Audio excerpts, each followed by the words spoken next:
If you guys need any Ultimate Team coins, make sure you check out igvault.com. Their link is down in the description. They're fast, cheap and reliable, and if you use my new promo code REMAHW, you will get entered into a 1 million coin FUT giveaway, as well as getting 8% off your order. This is only for Halloween. So what's up guys, my name's Ash and welcome back to a brand new video on the channel. In today's video we've got something a little bit different, something that a lot of you guys that were here back in the day on the channel will enjoy hopefully. So I was 9-0 and unbeaten in FUT Champions, and I searched for another game and we actually met a guy that is 20th in the world for division rivals, which is higher than players like Anders Versgang. As you can see, his name is Falcons Diogo and I believe that his boss is actually Cesar Azpilicueta from Chelsea, so that's pretty cool. But if you wanted to see a washed YouTuber taking on the 20th in the world player, then you've come to the right place. Let's get right into it, guys. So as you can see, we searched for a game with my very good team, I have to admit, and honestly I did not predict this at all. Basically I played like 9 players that I'd comfortably beaten, and then I come up against this team. I was like, I recognise that name from somewhere, I don't know what it is about it, and then the team sent me into curiosity mode. You know, obviously I was a little bit suspicious because with a team like that and how much it costs, you could probably, you know, end child poverty with that. Now, but jokes aside guys, just after I saw his team, I looked up his name and realised who he was, and I was like, oh dear, the streak is over. Right? But you know, the thing with FIFA is you never give up. You can beat anyone because the game is terrible. Like, you guys should know better than anyone. I've lived off that win against Boras Legend for nearly 4 years now. Am I better than him? Absolutely no shot. But you know, FIFA's a game with a bit of RNG, well, quite a lot of RNG and a lot of luck, so anybody can beat anybody on a good day or a bad day. And because Champs is no longer like the main competitive game mode, it's actually a kind of pointless game mode. You know, I wasn't really feeling that stressed. I just wanted to have a bit of fun. But you can see I started off the game defending a bit like Man United from Liverpool. No shape, just vibes. Sorry to my Manchester United followers out there, but it's true. I just started the game off terribly and something needed to change and I needed to switch on a little bit. You know, I leant forward and that, you know, improved my focus by about 300%. And you can see here, very early on, we actually had a very good chance. Messi makes a darting run, squares it to Mbappe and he could not finish it. At this point, I was kind of contemplating why I'd actually just spent 1.7 million coins on bloody Mbappe when he can't score a tap-in, but you know, we moved on. And a disaster class from my goalkeeper nearly meant we went 1-0 down. I had a lot of words lined up for Donnarumma, not very nice ones if that did go in because I was fuming. But anyway, we regained our shape, our composure, got on the ball a bit, spread the ball out wide, tried to run it in with Vinicius and end up passing it into Messi. We try and do some twiddling and turning but get tackled. To be fair, at this point I was just surprised I wasn't 1-0 down already because I didn't feel like I was playing that well and I just was not reading those over the top through balls, and again we were lucky not to go 1-0 down there. No, but this was actually kind of like a game changing point for me. When the ball came over that time I was like, look, something has to change. I'm not reading that through ball. I really need to, you know, react earlier to stop that. So if you pay attention to the rest of the gameplay, you'll see when my opponent is about to play that through ball, I'm already running my centre backs back, kind of like a deterrent so he won't try it as often because, you know, R9 will rip my defence to shreds. I can't do anything about that really. But I spent the first 20 minutes just trying to see what he was actually doing, you know, like when he's playing those balls over the top, I'm like, okay, I know he's going to try and do that now. I have a way to stop that by running my centre backs back. Basically, I was trying to actively take in everything he was doing and learn from it. I wish I could have done that with university, but I didn't. But anyway, we're not playing too badly here. Like, it's 0-0. We've still had a few chances early on in the game. You know, it looks fairly even, to be honest with you. And you got to remember the team that he actually has.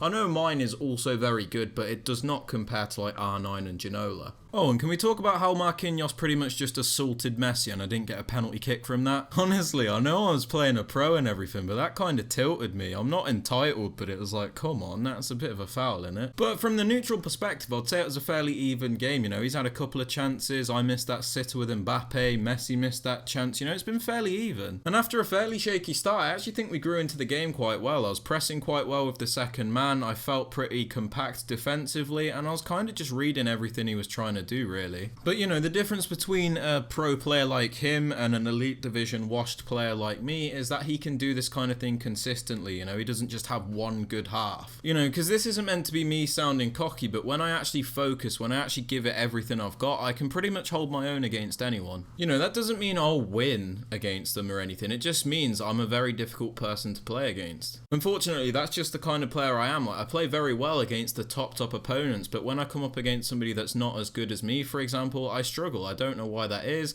I feel like it's because with a pro player, they know the mechanics, they know the things that work, so it's like I can predict that. You know, when you come up against a lower level player, they just run at you sometimes and you're like, oh dear, what do I do here? Like, you just don't know what to do. No, but on a real, it is one of the most frustrating things. Like, I could put in a very good performance against a pro player, then play my next game and lose 4-0 to a Div 3 player. So I'm kind of having like this conflicting thought in my brain, and it's like, well, you play well against a pro player, but you can't beat a Div 3 player, so what kind of player are you? And you know, after a long time of thinking, I was just like, you really just need your own division called the Bottlers division, because it's perfect for players like me. It's like you play well against the good opponents and you play trash against the bad opponents. But I realise I've just been rambling on quite a lot, and he's just knocking the ball around, but he can't seem to find a way through, because every time he tries to get into those pockets, into those gaps, I just seem to shut it off with the second man press. You can see we did that with Petit there. One thing I will say about second man press is it is a very broken mechanic, because it should be called second man tackle. And the reason for that is when you hold R1, the second man literally goes and charges after someone and takes the ball off them. It's so weird. I always thought pressing was meant to be, you know, close down the space, you know, make sure there's nowhere to go, but don't tackle for him. I don't know, it's one of the things I don't really like about FIFA 22, because you can basically just cover a passing lane with one player, hold R1, and you'll get the ball back because the second man's just gone and charged after him and won the ball back. Like, don't get me wrong, the actual feeling of second man press feels good, but it just should not go and tackle for you. Like, you should have to switch to the player when you're close to them and tackle yourself. Like, I don't get why that's not a thing, but we move. But anyway, you can see we're nearing the end of the first half, and I actually think I've put in quite a good defensive display. Like, other than those few errors at the start of the half, I've actually, like, you know, got a lot better at the back. And this was from what I said earlier on in the videos. I noticed that he was trying to play those balls over the top, so I just started switching to the defenders earlier, you know, and it made it much more difficult for him to play those balls. And I also made sure I was pressing a lot more effectively and closing down those spaces. The problem with me, though, is when it comes to attacking, I have the IQ of a goldfish, so I just can't seem to create anything. It's all good having a good defense, but if you can't attack either, then you're in trouble, because you ain't winning games. You know, I suppose you could win champs games if you're a pen merchant, but, you know, I'm not really one of them either, so I'm kind of just, you know, stopping people scoring but not scoring myself, so I'm kind of just a pointless player. This is going to sound a little bit stupid, me criticising a pro, but I'm surprised he didn't learn his lesson with Frankie de Jong, you know, like every time you shoot with de Jong, it goes into the crowd, knocks someone's pie down their throat, and then somebody gets a goal kick. I know, me criticising somebody way better than me is a little bit cocky, but you know, it just has to be said, de Jong has the accuracy of a blind man playing darts. Anyway, his last chance of the half didn't really amount to anything, and the ref blew his whistle just as I was about to break. Shame on you, ref. But anyway, let's go ahead and take a look at these halftime stats, because I was kind of interested, you know. I was like, I didn't play that bad. I had a few clear-cut chances, you know. I'm wondering what the stats are looking like. So I thought it was a fairly even game, to be honest with you. No, but honestly, I was kind of proud with myself with it only being 0-0. God, that sounds like such a loser's mentality. I'm sorry, but you get what I mean. I thought when I loaded into the game, it'd be about 3-0 at halftime. I'm not even joking. But yeah, we both had 1 XG, so it was actually kind of an even game. In my book, it's 1-1. But going into the second half, I knew I had to be a bit more effective, a bit more efficient going into the attack. Because although I was keeping him out quite well, I just wasn't creating enough in order for me to go and win. And with the pro player, it's always a matter of, you know, when. There's not many games in FIFA where a pro player won't score. So I kind of had it in the back of my mind to press a bit more and try and be a bit quicker when I got the ball, because I noticed I was trying to be a bit too conservative. I was trying not to lose opposed to trying to win. And we actually started the half quite well. We played the ball into Messi, who plays it to Mbappe, and we tried to take the shot, but he was on me quicker than a fly is on your food. Good start though, but we didn't score, and all of a sudden he's on the break, playing those through balls, and we just managed to cover with Mendy there quick enough. But to be honest with you, I was happy for him to keep doing that, because it's like most of the time I was covering it and you get the ball back very quickly from it, so I was hoping he'd just keep trying it and it wouldn't work. But again, I was struggling to attack, because every time I got the ball in the final third, there was just a sea of players, and it was very difficult to actually create that chance. But you can see we actually created a chance with Mbappe there, but we couldn't finish it. How the linesman could tell that ball went out of play though, that is another question, because that did not look out to me. Moving on though, what a cross that is from Kante, and Kimpembe just couldn't quite direct it into the goal. I was very happy with the amount of chances we were creating at the start of the second half, because it felt like way more than we did in the first half, and that could have been a goal so easily. I don't know how the keeper saved that. Corner number 3 though was actually dreadful, you know. We just hit the ball straight at him, and we're in trouble because he's on the break with Mbappe and R9. But if you look at how we actually cover the spaces, here. We do very well to ensure that he can't just run at me very quickly. And when he does try and play that pass, Petit is there to intercept and turn the ball over. And as you can see, we're on the break with Mbappe. Mbappe is through on goal. Can Mbappe score? Green time shot. No, we can't. And you can see we get another corner. Can we make this one count? We pass the ball short to Messi, who plays it to Kante. Kante looks for Varane, who touches it down nicely for Vinicius Jr. There's no real area for him to shoot, so we just start knocking the ball around looking for a gap. We can't seem to find one, and Kante is being harassed by De Jong, but the ref doesn't care. We keep playing around looking for that opening, but we can't seem to find one. I try playing the ball into Kante, who is shut down by De Jong, and now all of a sudden my opponent is on the break, but you can see we read this quite well. We try and cover the area with Varane, and then we start pressing with Mendy to ensure that he cannot get past, and we win the ball back. The game was starting to open up like a stripper's legs, but you know, we still couldn't find that opening. We try and use the width and play it down the line with Mendy to Pele, and you can see that Messi is starting to make a lovely run here. We play it to him, but we just couldn't get it across to Mbappe in time, so we could not get that chance. Diogo is back on the charge here. Can he make something? You know, he's passing it over to De Jong, out to Neymar. Can Neymar do anything with the ball? There's not really any options around him. Plays it back to De Jong, to Tchouaméni, back to De Jong, through to R9, but it is intercepted by Kimpembe. Now we break. Mbappe to Messi, over to Pele. Is there any opening here? Doesn't look like it. We have to go back. Mendy on the ball now, plays it into Petit, almost got intercepted, but it didn't. Through to Messi, back to Kante, now through to Petit, down the line to Pele. Oh my gosh, this is beautiful. Mendy, back into Kante, Kante to Mbappe, to Messi. Oh, we couldn't score. Without a doubt, I think that was my best worked attack in the whole game, and I am so gutted that didn't score because that was beautiful. But anyway, Diogo comes back on the charge, plays it out wide to Mendy, looks for an opening, finds Neymar to R9. Neymar's free down the wing, but he couldn't get the ball over there. So we play it over to Pele after we intercept the ball. Pele plays it back into Petit. Petit is looking for Kante. Kante trying to play it over to Pele, but for some reason the game glitches out and doesn't do it. But again, we're in trouble because he is on the break with Mbappe, plays it out wide to Neymar. For some reason, R9 is just sleeping offside, but we move. De Jong looking for an opening, but again we get a lot of bodies back, so it becomes very difficult for him to do that. Again, he plays it through to Mbappe, back to De Jong, to R9.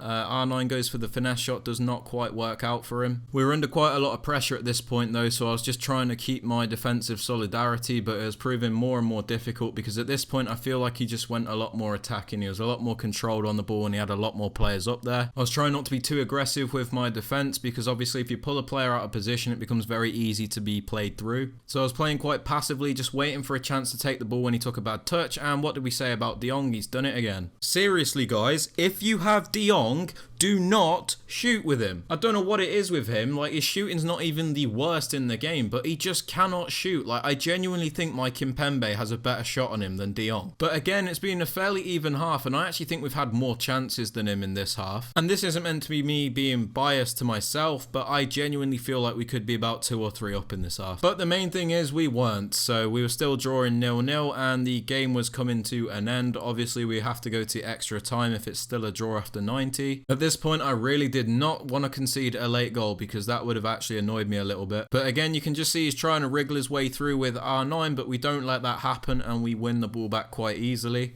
We start to look for a break down the right hand side, but obviously our players are becoming more tired, so they're quite a lot slower. But we still managed to get the ball down the wing with Vinicius. We do look for the cutback. I probably should have played it a lot earlier, but I didn't, and the pass gets blocked. Here comes Diogo again on the break with De Jong. Plays it to R9 with a driven pass. R9 looking for options, but there's not many. Plays a ball through to Mbappe, and oh my gosh, I'm so glad he read time that because that would have really tilted me. Honestly, imagine defending really well all game just to get L1 triangled and lose. Not happy. Ironically, when we get the ball back here, I try and L1 triangle him with Petit, but it doesn't quite work out because Marquinhos has the legs. But there's still nothing to separate us with 4 minutes to go. Honestly, regardless of what happened from this point, I was happy that I could go 87 minutes without conceding a goal to a pro player. But obviously when I was in the game, I was like, don't lose it now, don't lose it now. This could make some great content if you don't lose it now. So for the last couple of minutes, I was just defending with my life and ensuring he could not get that chance, which he does get with Mbappe, who plays it through to R9.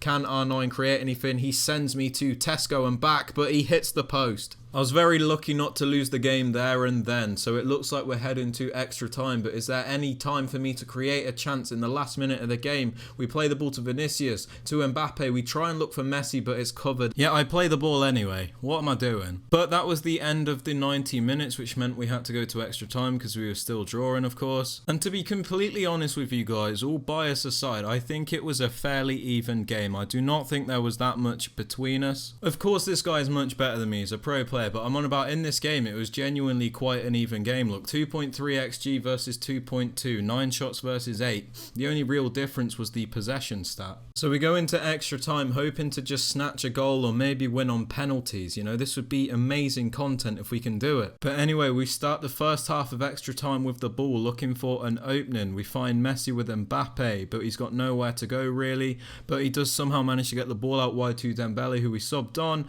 And I think if Dembele went down there, it could have been a penalty, but Mbappe just could not finish that chance yet again. What a fraud. For me, I felt like that was my chance. I didn't really think I was going to get a much better one than that, and obviously he's brought on Davis, Cuadrado, two very defensive players. I think he's playing them at CDM, I could be wrong. Honestly, at this point, I was starting to get a bit of a headache because I've been focusing for that long. I didn't feel like I could do it much more. And you can see the gaps were starting to appear, and he nearly scored with R9 there. Regardless, Donnarumma saved it, and he got a corner. If you play against the pro, you'll know this is the one thing to dread because of the corner kick tactic that they use. They call a player short. Like I tried to do it myself, but it didn't quite work. They call a player short, play it to the edge of the box, and then they try and ping it to the back post where there's always a player free. And a lot of the times, it will result in a goal. You can see he tries it again here, plays it to Davis, back post. I even tried to mark it and he gets a rebound.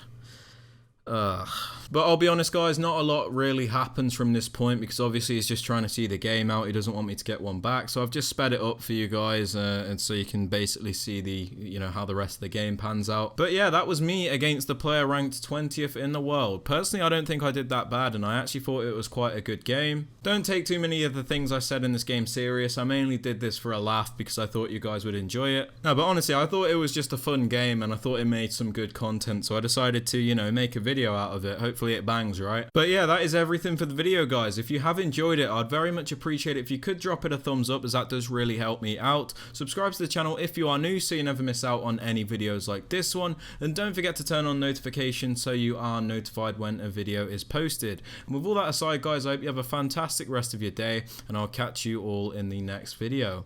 Peace.